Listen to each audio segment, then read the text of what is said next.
This is CGTN, China Global Television Network.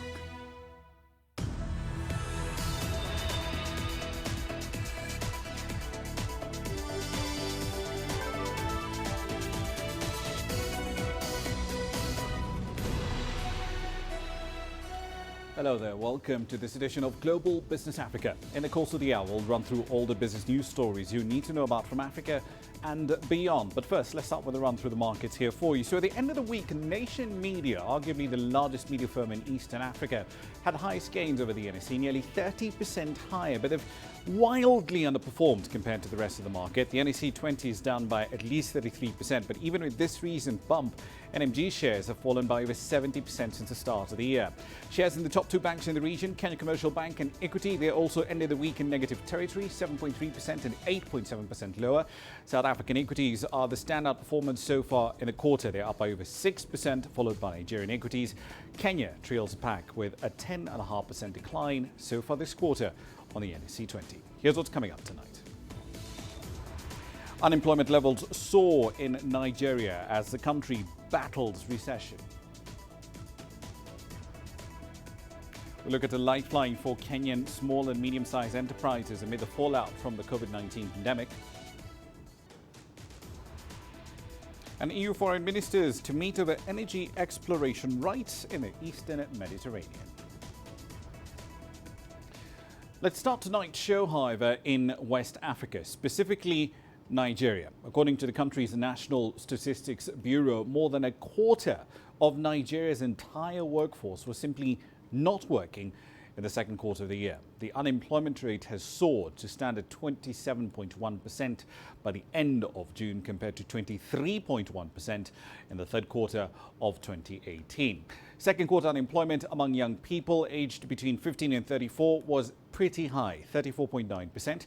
The country, of course, has been hit pretty hard by the fallout from the new coronavirus pandemic, and it's grappling not only with its own outbreak, but also a plunge in oil prices after lockdowns worldwide. Not to mention the fact that Nigeria entered this pandemic without having fully recovered from a 2016 recession that left more than 13 million people unemployed. All right, then, so let's dive into the details of the numbers. Deji Badmos joins us now live from Lagos with more data on the story. So, Deji, Nigeria's unemployment rate has risen by a factor of 5 using NBS data between 2010 and this latest data set. What reactions are you getting to this from enterprises and policymakers?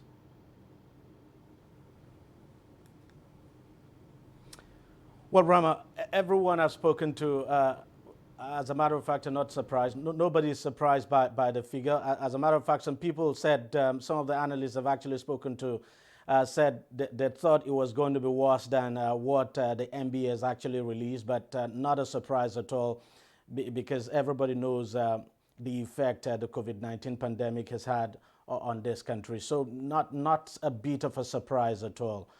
Rather, what we're getting is that some people actually think it just might have been worse, and that it's still not as bad as they had expected. Right. That said, there's still 2.6 million more unemployed women in the labor force compared to men. Why are women being hit much, much harder in this economic downturn, and what is being done to change that trend?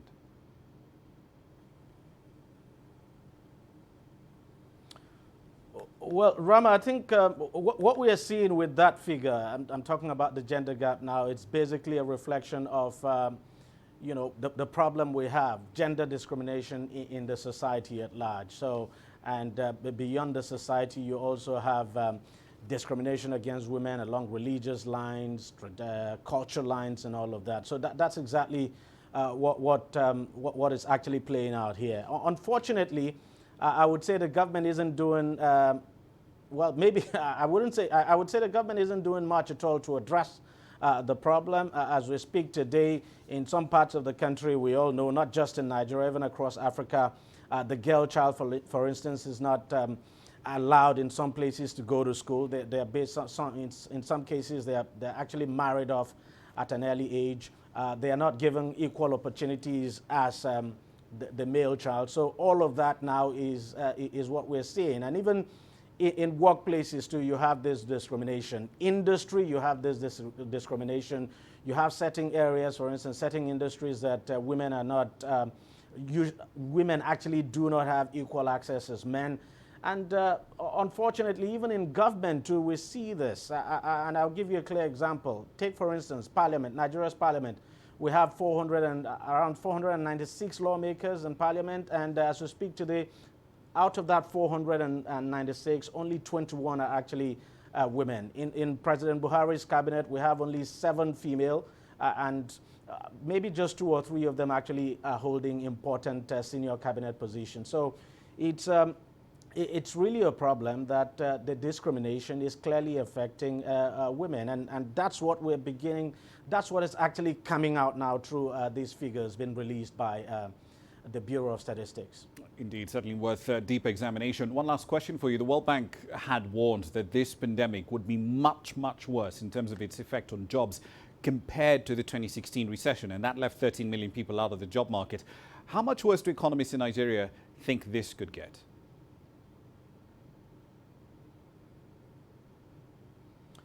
Well, to be candid, what most economists are saying is that, look, this could be worse. The government, for instance, at some point said, look, the coming recession might be about 10%, that we're going to see a 10% contraction. But some economists are saying, well, we might see, somewhere between 5 and 10% contraction, actually, and that unless the government does something. Well, the government is trying to do all it can to ensure that it salvages the situation now, embarking on a massive borrowing spree. Of course, that is driving up the deficit. But everyone here believes things are going to get worse. Of course, second quarter GDP is not out. It's expected to come out in about a week or so. And the forecast is nothing good at all. Everyone expects a contraction, even the government itself. And third quarter GDP too is expected to contract, and possibly the fourth quarter as well. So everyone believes Nigeria, including the government, Ramah, that Nigeria is going to go into recession. Of course, it's the degree of the recession that no one has been spot on, about. While some people are projecting 8%, like the government, some say 10. Of course, the World Bank is projecting around 3.5. So we just have to wait and see. But what we do know is that things are definitely going to get worse before they get better for Nigeria. Indeed. We'll leave it there for the time being. Tej Badmus, live in Lagos. Now, we're still in Africa's largest oil producer. SMEs over there are slowly getting back to their feet after the COVID-19 lockdown. The sector accounts for nearly half of the country's GDP, but it's been seriously affected by the pandemic, which forced many enterprises to completely shut down. But as CGTN's Kelechi Emekalam now reports, SMEs are now adjusting to this new normal in order to remain operational. Sorting the best quality fabrics. That's the first step to Ifelunwa Odogu's bespoke designs. She, alongside her team, have spent the past 7 years piecing together unique clothing for women. Her business records the most profit during the summer and Christmas holidays. But the onset of the coronavirus pandemic has caused her to scale down operations as low patronage and inflationary pressures adversely affect her output. My business was shut down from March till June 1st when they eased out the lockdown. That was when we reopened. And during that period from June 1st when we opened, it's been a struggle. Things are not how they used to be because like what we do, most people don't have reasons to make a new dress now. We still make some, but not as much as we used to. The COVID-19 really slowed things down a lot. Now people are looking for food to eat. You're telling them to sew a dress. I wanted to buy cotton hairstay before COVID. The price they gave me, I said, it's too much. I don't want to buy that. How will I sell it? And my customers will complain. By the time after the COVID, wanted to buy again, the price they have added 1,500 on top. So, till now, I've not even bought the cotton hairstay because I don't know how to explain to my customers. More businesses are opening up, though with caution. As government eased lockdown measures, Authorities set strict guidelines to avoid the spread of the virus. Business owners have had to adapt to the new normal. We are still doing social distancing. So like here you can see hand sanitizer, where customers come and you have to sanitize your hand. Everybody need to be on face masks. That is some of these things that everything has not really picked up, but at least as compared to before, we'll have a difference now. Nigeria's economy was expected to grow by 2.1% in 2020, but that was before the collapse in oil prices coupled with the COVID-19 pandemic. Instead, the World Bank projects a 3.2% contraction. Small and medium-scale enterprises make up 96% of businesses in Nigeria. They employ about 84% of the workforce and contribute 48% to the nation's GDP. Now, government is keen on providing the much-needed support for such businesses in order to fast-track economic recovery. Kelechi Emekalam, CGTN Abuja, Nigeria.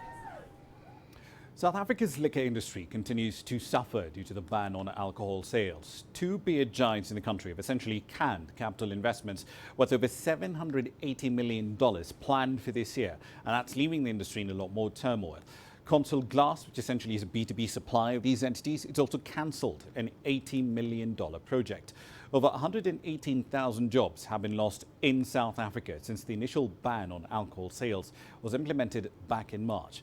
As CGTN's Sumitra Naidu now reports, another 85,000 jobs are on the line.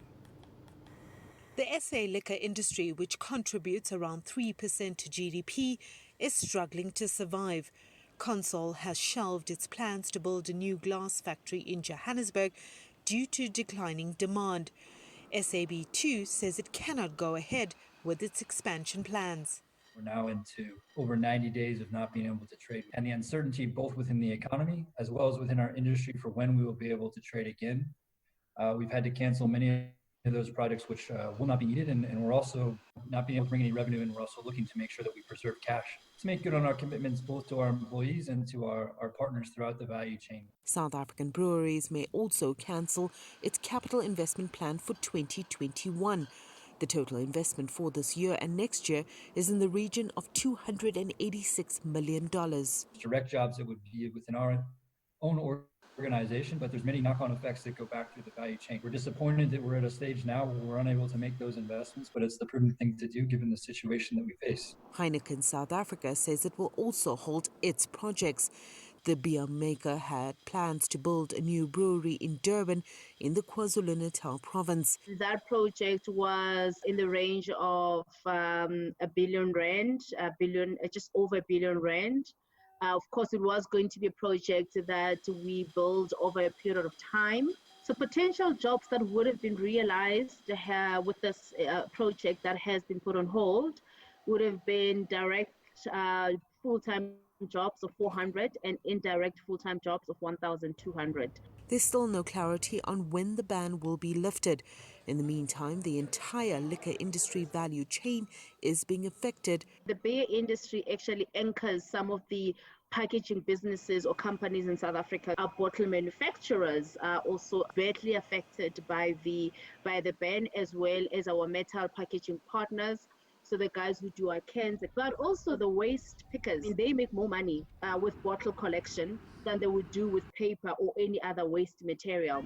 Government has lost over $1 billion in taxes from the industry. More concerning is that this ban is starting to threaten trade agreements with other countries. South Africa can still export alcohol products to the rest of the world, but no other country can export any liquor to South Africa. Sumitra Naidu, CGTN, Johannesburg, South Africa.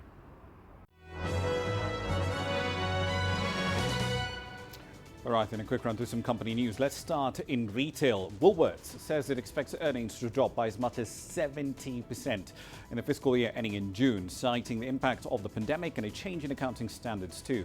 Headline earnings per share expected to drop by anywhere between 60 to 70%. That's anywhere between 102.9 to 137 cents in the 52 weeks that are ending at the end of June. This was also affected by the adoption of International Financial Reporting Standards version 16. Sibanye-Stillwater's unique blend of gold and platinum group metal mines in South Africa and offshore essentially allowed it to reap the benefits of higher metal prices, and it contributed to a rather interesting surge in interim earnings. That in turn did raise expectations of a rather handsome dividend. Sibanye's mines were disrupted by South Africa's relatively hard lockdown in the economy at the end of March, effectively halving production at its gold and platinum mines in the second quarter of its interim period to end June 2020. Over in East Africa, East African Breweries is banking on a new model of packaging bottled alcohol to allow customers to buy the produce in bulk and consume it at home. Now, the move comes after the closure of Kenyan bars to contain the spread of COVID-19. The brewer has started packaging its bottled beer brands in carton packs of 6 to allow customers to buy it as takeaway and return the bottles once they are done. Customers, however, will be required to part with a $4 deposit for a carton of about 24 bottles.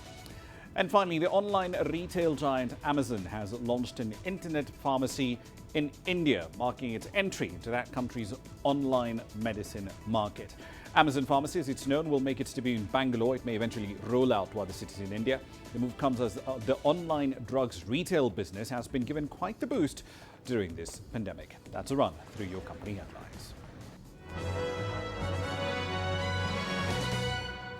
We're 15 minutes into the hour. You're watching Global Business Africa. Here's what's coming up.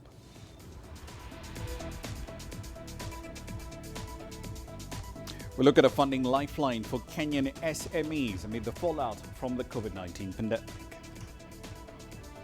And the son of the former Angolan head of state is sentenced to 5 years behind bars in a $500 million corruption case. The world economy as we know it is about to change. Global business reports highlight emerging markets, developing countries, and dynamic sectors worldwide.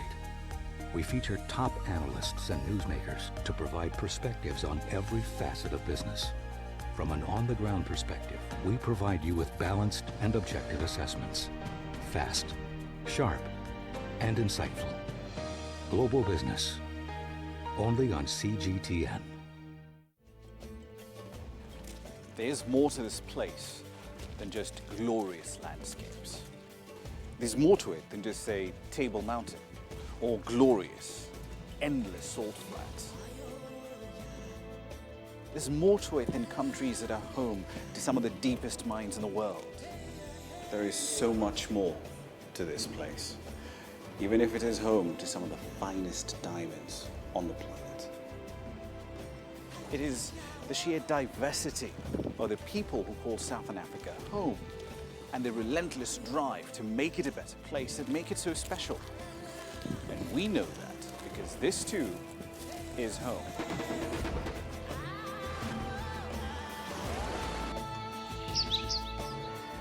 No one knows Southern Africa like we do. CGTN, see the difference.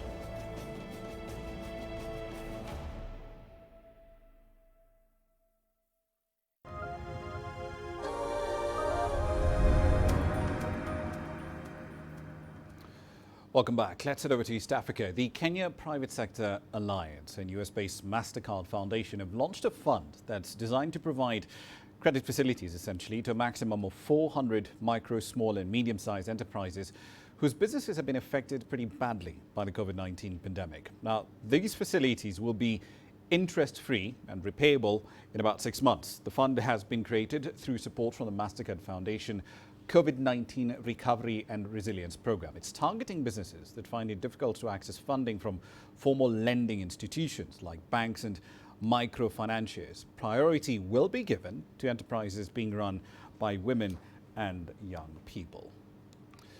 All right then, so how exactly is this going to work? Let's examine this in a bit more detail with Carol Kruger. She's the CEO of the Kenya Private Sector Alliance. Carol, good to see you on the program. So let's start with the basic context here. What's the current state of ease of access of funding for SMEs at the moment, given that we're now about 6 months into this pandemic? Thank you and good evening. Good to see you and hear from you after a while. I think the current situation for SMEs it's dire. I think it's for most businesses it's hard, but of course the SMEs which don't have a lot of maybe credit, or you could say they don't have a lot of cushioning, are most affected. And so it's hard for them to be able to borrow from banks because at the end of the day, banks are not, let me use a bad word, Red Cross. So they would still also need to operate. So they need some interest, to charge some interest, which the SMEs right now cannot. Already it was hard for SMEs to borrow before COVID. COVID just makes it worse. Right. So I understand that you as KEPSA will be handling the screening for these facilities. What exactly are you looking for in that screening process? What's the criteria that these SMEs have to meet? So we are setting up an investment committee that will set up the criteria. So right now we've just said this money, we can target about 400 SMEs and focus a lot more on the women and the youth because they are the more vulnerable. I mean, all SMEs are vulnerable, but the women and the youth are more vulnerable. And we find a lot of the young people are in the SMEs also. And so the investment committee will actually put out that criteria and say, what do we need to look at?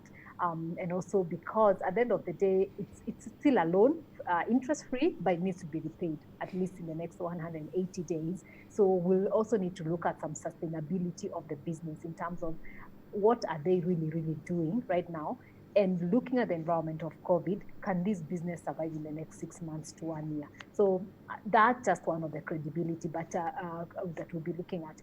But basically, the investment committee will put out that and be able to publicize that. So we'll be able to share out with everyone on what that will look like so that people can apply with that in mind. Will there be banks involved at any stage of that entire process? Because I mean, it's one thing to do the screening process, but when it comes to disbursement of the money, I mean, banks are pretty much well positioned to do that sort of thing. Yes, I think just the way we worked before, like when we've run the youth programs, we did KYP and we worked with Equity in terms of disbursement of the stipend for both employers and for the employees who are the youth for internship. Right now we're doing another one with MasterCard Ajira, which is for the young people digital jobs. And again, paying these interns, we're using the bank system. So we will still use the bank system to do this, but now it's easier maybe to make it through, we'll just come up with a system, but definitely we'll use the bank system. I keep coming back to this question of this facility is interest-free, but there will be fees involved somewhere along the way, won't there? Not really, not at least to the beneficiary. So what we're doing is to make sure that we absorb as much. For us, we set up the team, the investment committee, and then any fees that need to be there will be absorbed by the fund, so that it's not passed on to the beneficiary. Because we are here to help the SMEs survive COVID. So you can't pass also those same fees to them. We really want them to get. If you apply for 1 million, you get 1 million, and you pay within 6 months, and that's it. Right. So that's what we'll be working on. Just looking at the wider context, though, because every time we have these weekly auctions for short-term debt, I mean, we clearly see that banks are awash with liquidity. They're willing to accept really low yields in real terms on their money. So what exactly is it that's stopping them from lending into this segment? I mean, they have the credit review expertise. They definitely have the money. So is this just a case of the usual, well, it's risky, everything's going to hell in a handbasket, we're not putting any money? And you're right. I think because the banks at the end of the day need to recover their money. And because they're also a business, they need to recover some interest. Otherwise, they can't loan $1 million and recover $1 million. And here we're having a segment of SMEs that cannot pay interest. They've already struggled before. And then also they cannot pass the criteria. They're risky businesses because the banks need to see, can these businesses survive this long? So for us, I think we're just coming in as a mitigating factor and doing what the banks can't do because they're not structured to do that. And yet is an opportunity to be able to help at least 400, if not more. Again, this will determine whether this will continue for a while, but this is the initial funding that we have for now. An area that the banks can't come in because they're not structured that way. And then it will also be unfair to get banks to be structured in a way they're not structured to do. And so there's a gap which we're trying to fill, and that's the gap to really just go to these risky businesses, but also give them money that is interest-free. Indeed. I'm looking forward to seeing the credit criteria that comes out of this. One last question for you. Pending government bills and government refunds. These have been a huge issue, not just for SMEs. But would it help at this point in time in tiding over these SMEs, giving them a little bit of cash into their books? Or is this a problem that's more limited to the larger and the medium-sized enterprises? Actually not. I'll talk about the VAT refunds, and I'll talk about pending bills. So VAT refunds, mostly you'll find it's more the bigger organizations. But think about it, these big organizations have value chains, which are mostly these SMEs. So when they don't get the VAT refunds, then they can't continue the value chains, so they can't pay the SMEs. So everyone loses in the value chain. So it's important, even if it's a big firm that is owed the money, that it gets that VAT refund, because then it can continue to subcontract to the SMEs, it can continue to pay, and then this SMEs survive, because there are many SMEs that are not at the end of the value chain, they're actually in the middle of the value chain. And so that's where they operate from. And so they get affected when VAT refunds are not done. When it comes to pending bills, same thing. Whether it's big firms, so pending bills is two ways. It works again like VAT refunds, where sometimes it's the big firms that are owed money, but again, their value chains consist of the SMEs. So when they don't get their bills paid, then they can't pay the SMEs, they can't subcontract to the SMEs. But also on the pending bills, you also have SMEs that do actually, and again, pending bills is not only government, it's both government and private sector. And so what we've been doing when we're pushing for the payment of the pending bills, we're actually pushing for both the private sector and government to pay the pending bills. So there are SMEs that are owed by private sector. Think about all these SMEs that supply to supermarkets. And so when you have issues like Task has been having issues, so you can imagine how many businesses are affected. When Nakumatt went down, it didn't only go down with money from the big companies, also went down with a lot of money for the SMEs. And some of those SMEs actually went out of business. So the big firms could survive because they're supplying many other people. But some of the SMEs, they supply that one chain or that one supermarket. And so they get affected. Right. So for the pending bills, it's two ways, where you have those direct are affected directly because they're suppliers, or those who are affected because they're part of the value chain. Indeed. We'll leave it there for the time being. Carol Karuga, CEO at KEPSA. Thank you very much for your time this evening. Appreciate it. Now, let's move on to Angola. The Supreme Court in Africa's second largest oil producer has sentenced the son of the former president, Eduardo dos Santos, to 5 years behind bars in a $500 million corruption case. Jose Filomeno dos Santos is among several prominent Angolans who've essentially fallen from grace, really, ever since President João Lourenço assumed office some 3 years ago. Dos Santos is the former head of Angola's $5 billion sovereign wealth fund. He was found guilty, along with 3 other defendants, of transferring money from a Credit Suisse account in London. He stood trial alongside the former central bank governor, Walter Felipe da Silva, who was handed an 8-year sentence. The 2 others, Dos Santos' business partner and a former central bank official, were also found guilty. Egypt's hard-hit tourism sector has been given quite the boost with the news that no new COVID-19 cases have been reported among visitors in the month since travelers started to return to the North African state's attractions.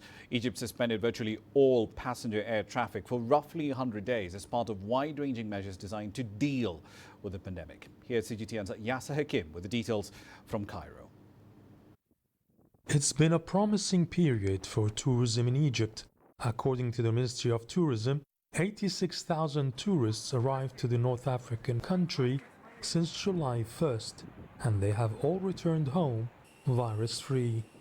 The protocol of the Ministry of Health, together with the Ministry of Tourism, has a very strict rules on all hotels receiving clients. Buffet style does not exist anymore in the resorts. And of course, there is swimming pools are closed, jacuzzi, sauna, all are closed. All entertainment and activities on the beach are not there anymore due to the fact that we have to keep the social distancing and allowing a safe distance between clients.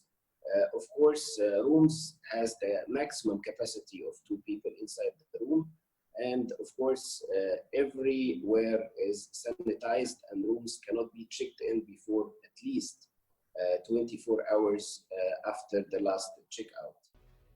Egypt had earlier suspended flights and tourism for 100 days. When it resumed, visitors were only allowed to stay in 3 governorates with the least cases of COVID-19.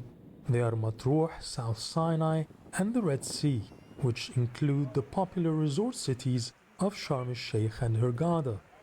We can say that Belarus and Ukraine were number 1 and 2.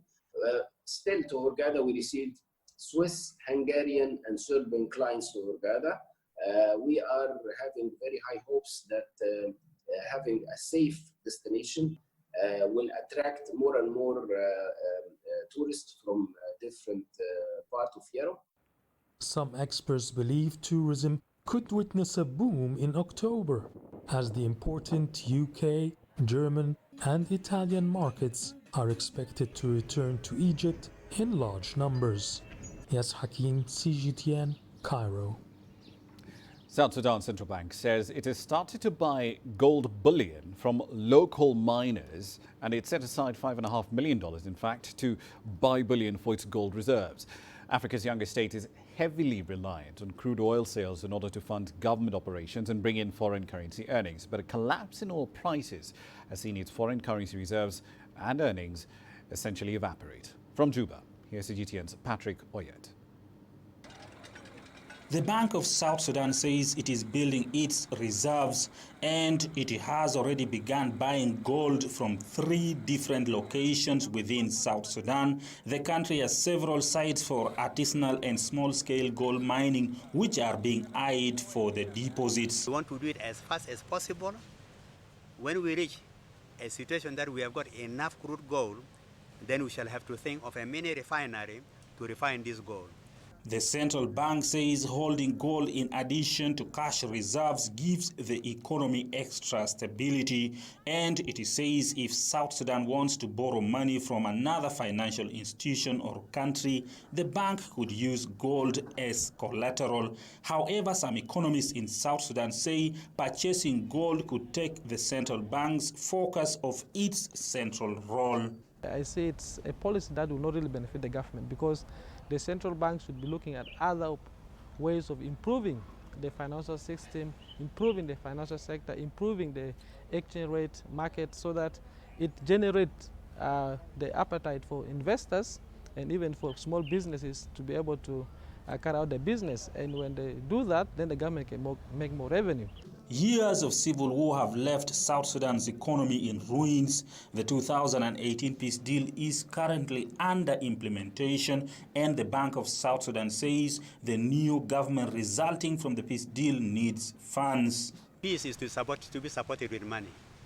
And to be supported with money, who is to support it? An institution like Bank of South Sudan is to support it. That is why we are going for these crazy ideas, to get money and we support the peace. The Apex Bank says the value of gold has been rising in the international market, making it a better option for saving money. It plans to buy more if its current purchasing is successful, adding that it would allocate more funds for the gold business if the current purchase is successful. South Sudan's economy depends on oil money to fund 98% of its budget and is looking at diversifying its economy. The coronavirus pandemic has resulted in a fall in oil price and revenue for South Sudan's government. Juba now says it is looking for other sources of revenue and financial stability. It believes gold reserves are one of the ways of achieving that. Patrick Oyet, CGTN, Juba, South Sudan. From Juba, South Sudan, let's head into a short break. You're 30 minutes into the hour. Here's what's coming up next.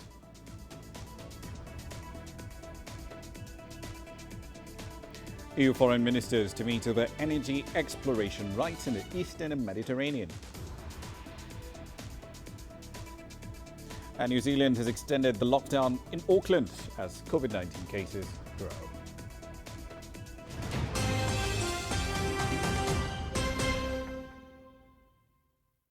Business in Africa is at the crossroads. We celebrate those who are adopting and thriving despite the challenges, from grassroots to big businesses. Global Business takes you along for the ride as we track the making of a giant. only on CGTN.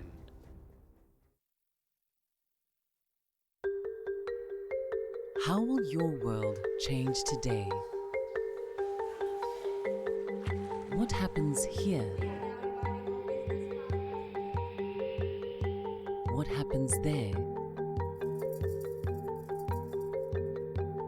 Or what you make happen for yourself? If it matters to you, it matters to us too. Your stories are the stories that need to be told. Africa Live. Find your voice.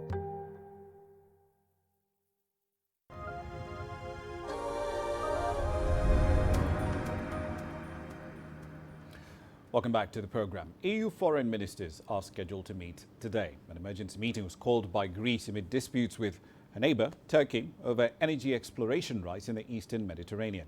Turkey's president has called for dialogue, but Recep Tayyip Erdogan also claims that the resource disputes turned violent on Thursday.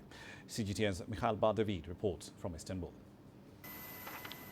Tensions have been on the rise between two NATO allies, Turkey and Greece, for some time. The neighboring countries are disputing territorial maritime rights. Turkey and Greece both claim rights for hydrocarbon resources in eastern Mediterranean waters. In a speech on Thursday, Turkish President Recep Tayyip Erdogan stated he prefers the issue be resolved through talks. The path to a solution in the eastern Mediterranean is via dialogue and negotiation. If we act with common sense and reason, we can find a win-win solution that meets everyone's interests. We are not chasing any unnecessary adventures or seeking tensions. However, Erdogan also added that Turkey would respond to any attack on its ships and claimed they have already retaliated on Thursday. We told them, don't you attack our root trace. We said that if you attack our root trace, you will pay a high price. And they got their first answer today.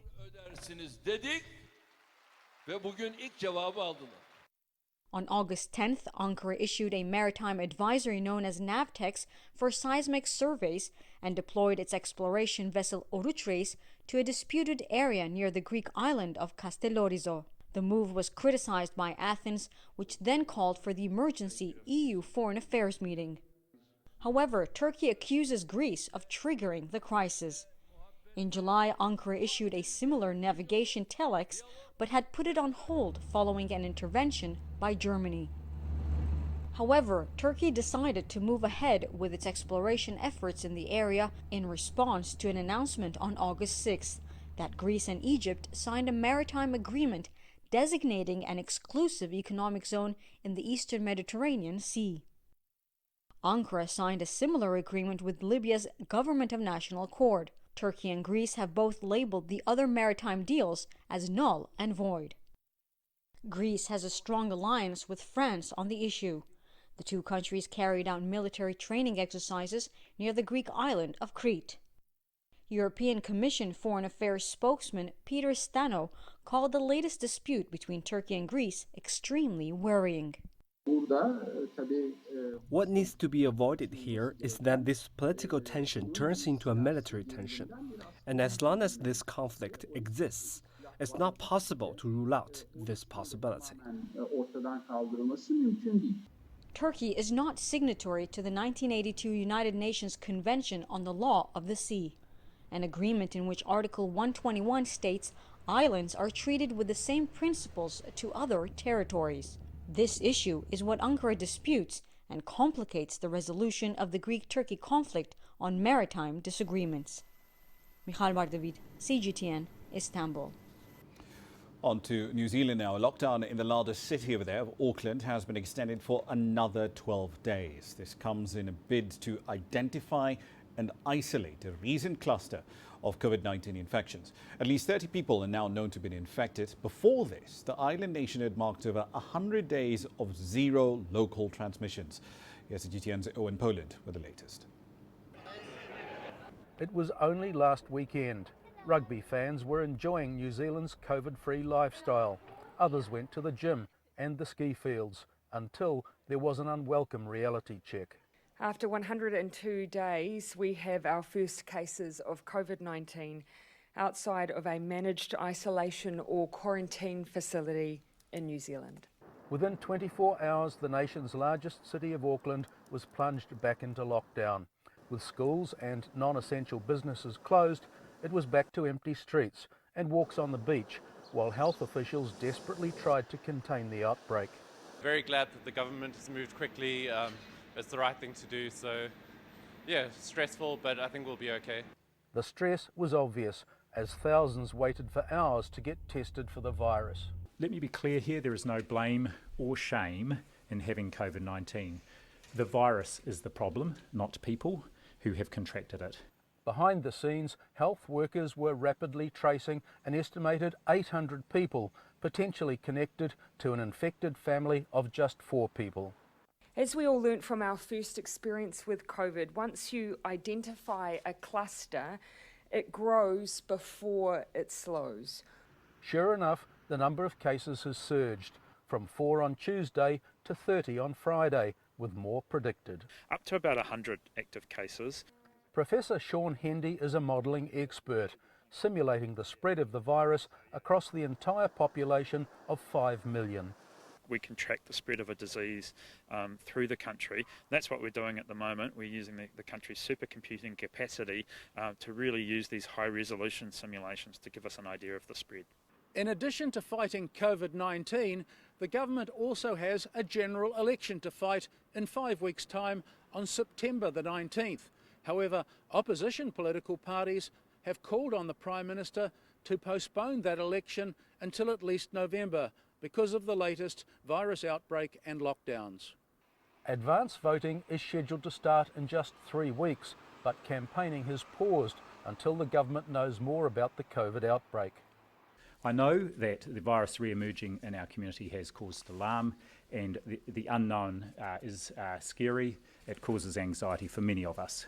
One scary possibility is that the virus could have originated from a business handling imported frozen products, and experts say Auckland's 3-day lockdown isn't enough. We need to understand that connection to the border. And I think we've already got enough cases and there's enough spread across Auckland that I think we'll have to look at a longer lockdown. Meanwhile, Aucklanders are being urged to wear masks in public places. It's pretty scary, right? A lot of people with masks.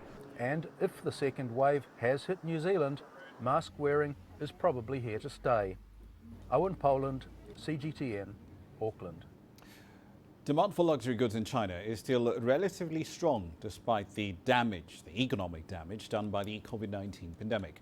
Chinese consumers' desire for expensive products is particularly noticeable in Tier 1 cities like Shanghai, as CGTN's Li Jianhua finds out.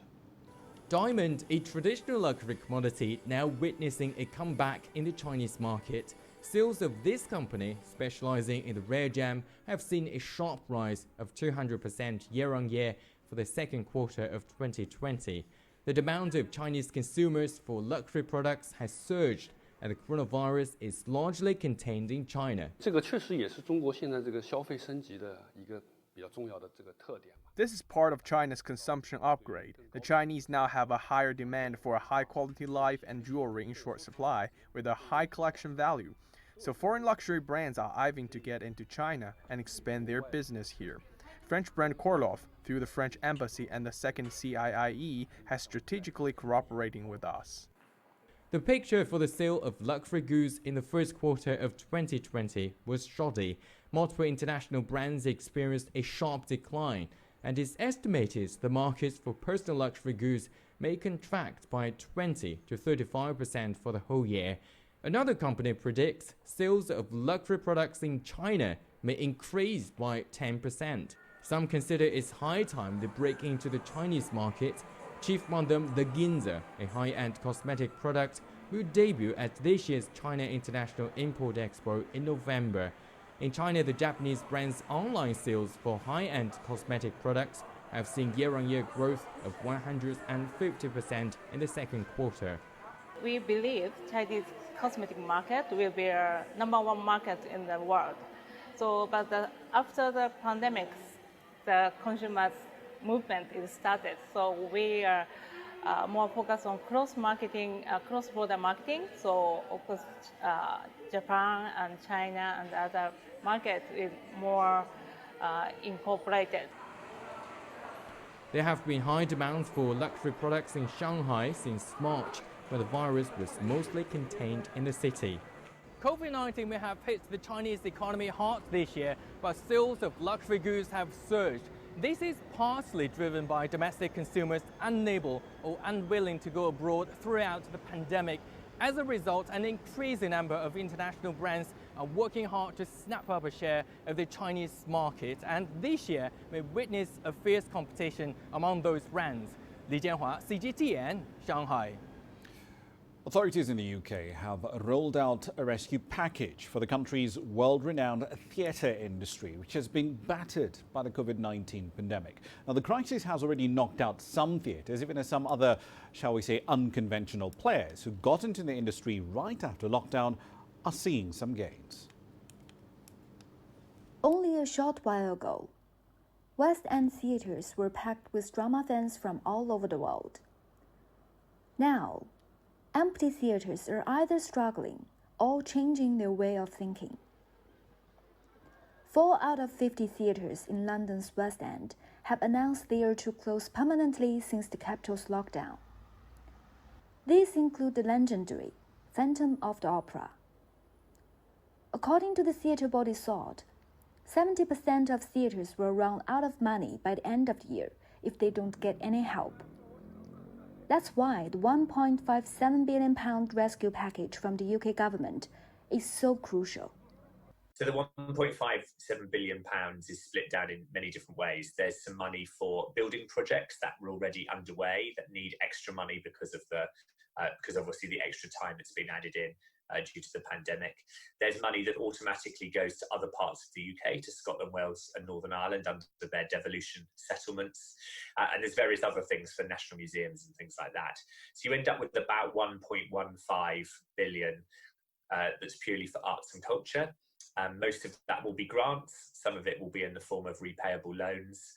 Only a small amount, £120 million, is being allocated in terms of building work. The rest will go to support theatres, venues, organisations and their people directly through this problem time. Britain's package to rescue some of the world's leading theatres is believed to be the biggest launched by any government for the arts sector, specifically in response to the pandemic.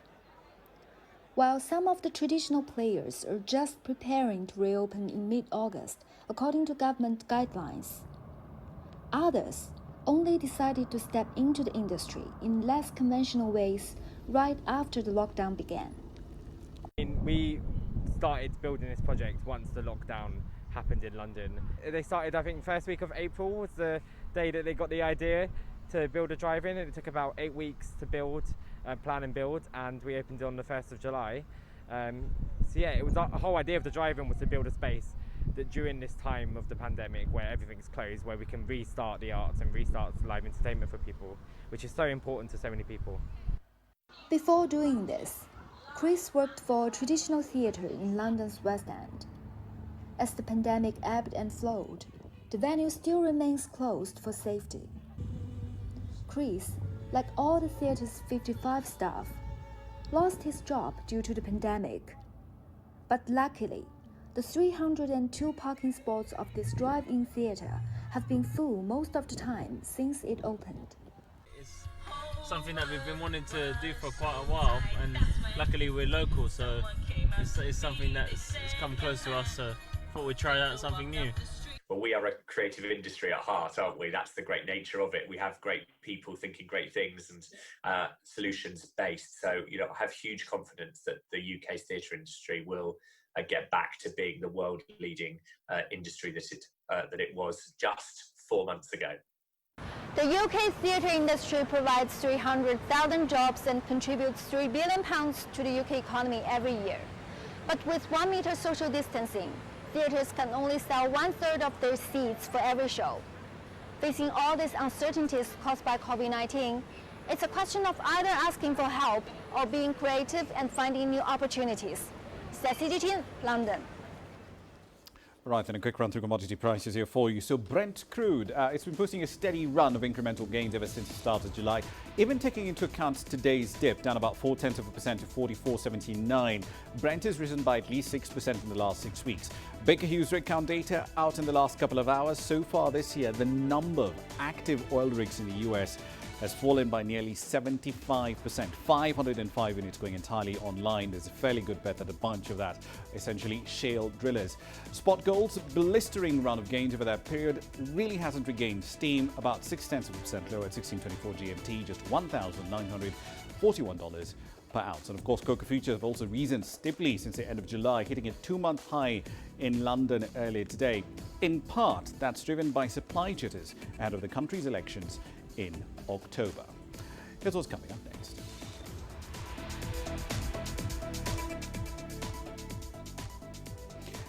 We'll bring you the story of a South African chef who's riding high with unique chocolate products. Don't find the stories of North Africa by sitting on the sidelines.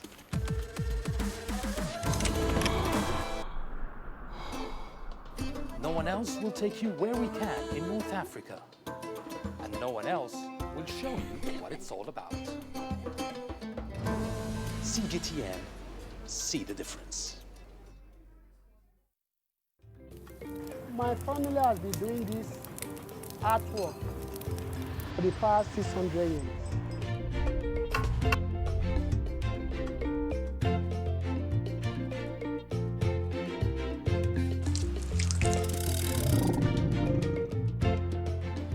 My dream is to be the leading player in Africa in spice sector.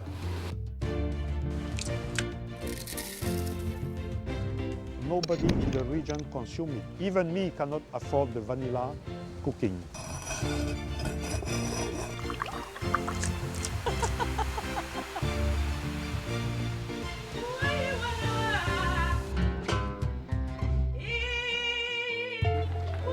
What we've created here is the elegance, the color, the celebration of life.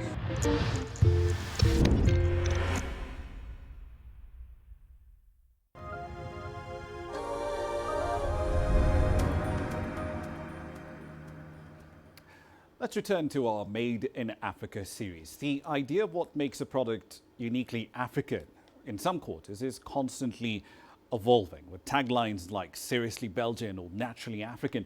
One company is paying testament to that idea with some very fine products. Chocolosa, as it's known, combines the finest Belgian chocolate with the continent's best local fruits and nuts. This is chocolate made in Africa.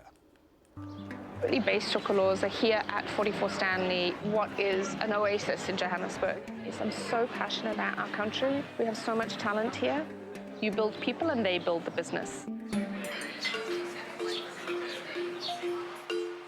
My name is Vicky Bain. I'm the founder and very proud owner of Chocolosa. We're a team of mostly women based in Johannesburg, and we make the best chocolate you'll ever taste.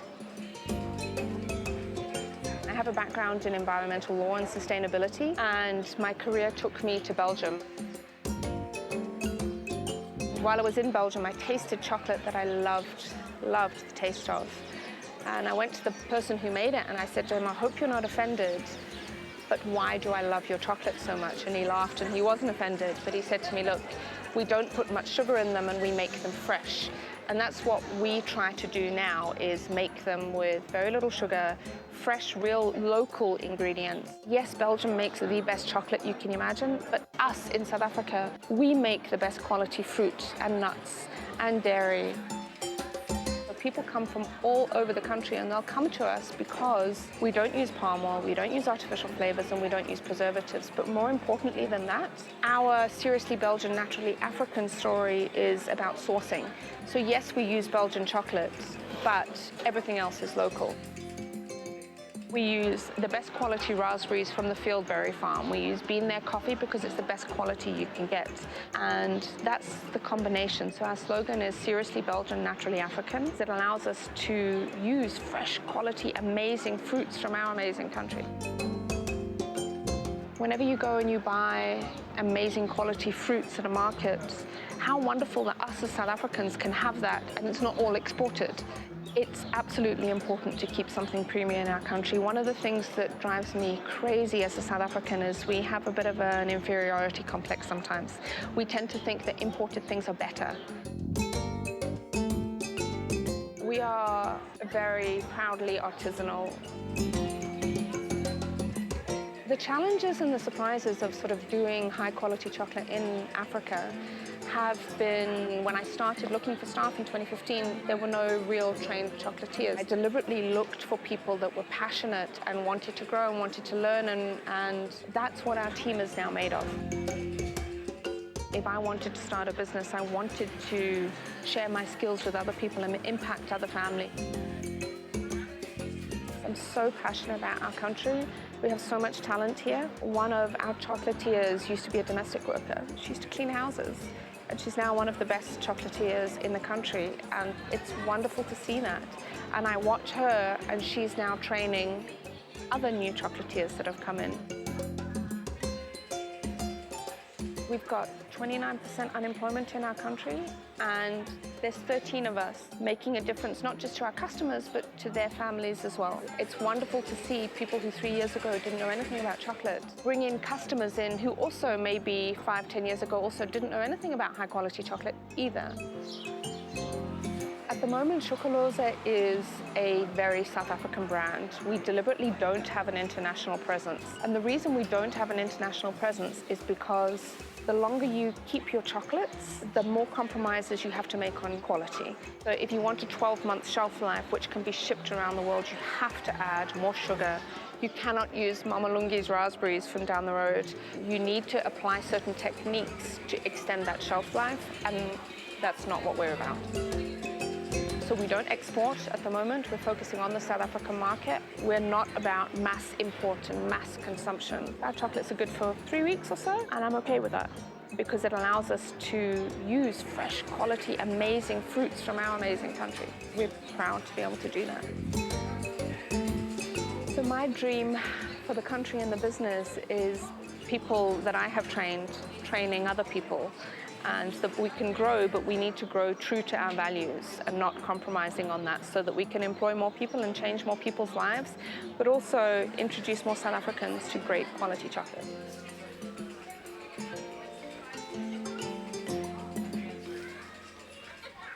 Right then, I hope you're hungry after that particular story. Let's run on to currencies to wrap up the programme. It seems 108 is the new norm, really, for the Kenyan shilling. 108.35, it was about 0.8% within the top end of the 52-week range it's traded in. Foreign currency reserves in the country actually fallen by about 4%, roughly $420 million in the 5 weeks to August the 6th. The Naira still pretty flat in the mid-380s, barely moving since in March. Readjustment is another one on the way. That isn't clear. The rand, of course, is nearly 2% weaker against the American dollar so far in the quarter. Those are your currencies, and that's it for this edition of Global Business Africa. As always, we'd like to hear your thoughts on the content you've seen on the program in the last hour. There are many ways to get your thoughts back to us, all of them on your screens right now. I'm Ramah Nyang in the Kenyan capital, Nairobi. Thank you for your company in the last hour. The news continues on CGTN.